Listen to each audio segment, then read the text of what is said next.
Ya, harus sabar.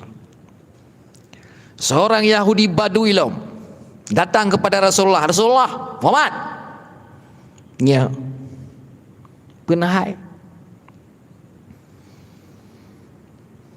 orang yang paling ku benci dalam dunia ni yang kedua ke? Ya, nampak ya pegang Rasulullah. Ya, Yahudi Badui, orang yang paling ku benci dalam dunia ni yang kedua, cukup tulis.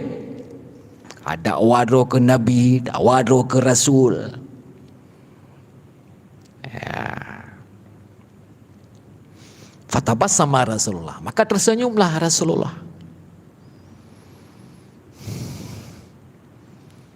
Jak bak-bak ke rumah, tanya bak-bak ke rumah. Ya, bak-bak ke rumah yan, kita tanya sah bak-bak ke rumahnya.